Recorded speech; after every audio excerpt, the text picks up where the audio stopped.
আল্লাহর গোলাম হিসাবে তার নিকটেই যেন আমার মাথাকে অবনত রাখেন। এই দোয়াটুকু আপনারা সকলে আমার জন্য নিভৃতে একান্তে করবেন। দ্বিতীয় কথা, এখানে আমার জন্য অনেক কথা বলা হয়েছে, আমাকে উৎসাহিত করার জন্য এটাই বলা হয়েছে। উৎসাহিত করার জন্য তারাও আমাদের সম্পর্কে সেই কথাগুলো বলেছে।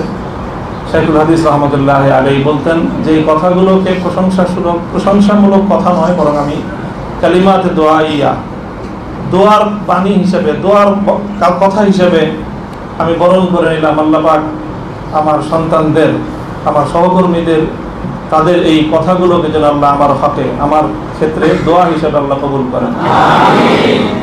এই কথার মধ্যে একটা কথা এসে, কারা নির্যাতন তো বলবো যত কম বলা যায়। কারা নির্যাতন নয়, আসলে তো এটা কারা বরণ। আমরা তো জেনে বুঝেই এই পথে পা বাড়িয়েছি। কেউ যদি মনে করে থাকে যে গালিচার লালিমাটা যতটা না গালিচার রং দিয়ে লাল হয়, তার চেয়ে বেশি লাল হয় ভাইয়ের শাহাদাতের রক্তের মাধ্যমে। শাহাদাতের রক্তের নজরানা দিয়েই আমরা সেই পথে ইনশাআল্লাহ পৌঁছবো, যে পথে শাপলা চত্বরের ভাইয়েরা শাহাদাতের রক্ত দিয়েছেন, যে পথে আমার হাটহাজারীর সন্তানেরা শাহাদাতের রক্ত দিয়েছেন, যে পথে আমার বিবাড়িয়ার শহীদ হয়েছে আমার ভাই।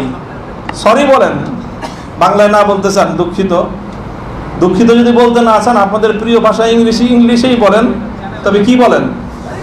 সরি বলেন। সে রক্তকে অস্বীকার করার চেষ্টা করবেন না।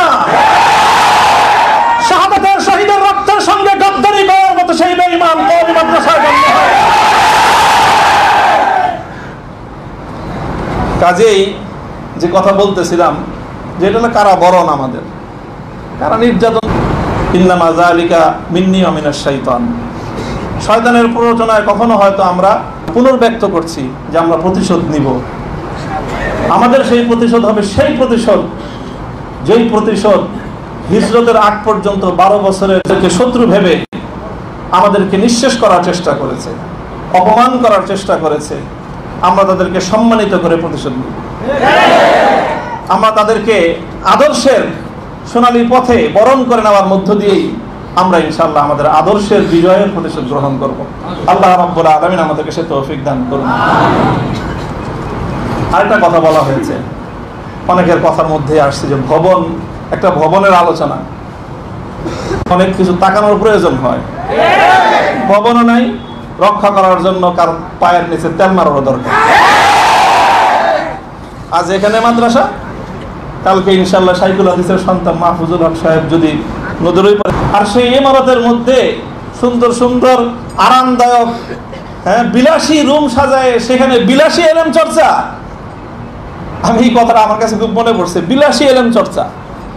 আজকে আমাদেরকে এই বিলাসী এলেম চর্চায় পেয়ে বসেছে। বিলাসী এলেম চর্চার পথ বাদ দিয়ে আমাদের আকাবের এবং আসলাফদের মতো সেই খেজুর গাছের তলায়, বট গাছের নিচে সালাদ চাটার উপর বসে আমাদেরকে কাল আল্লাহ কাল রাসূলের তালিম দেওয়ার সেই সবক গ্রহণ করতে হবে। তাহলে ইনশাআল্লাহ আমরা বাতিলের তখতে তাউসকে উল্টে দিয়ে সেখানে আমরা কালেমার ঝান্ডা সমুন্নত করতে পারবো। আমি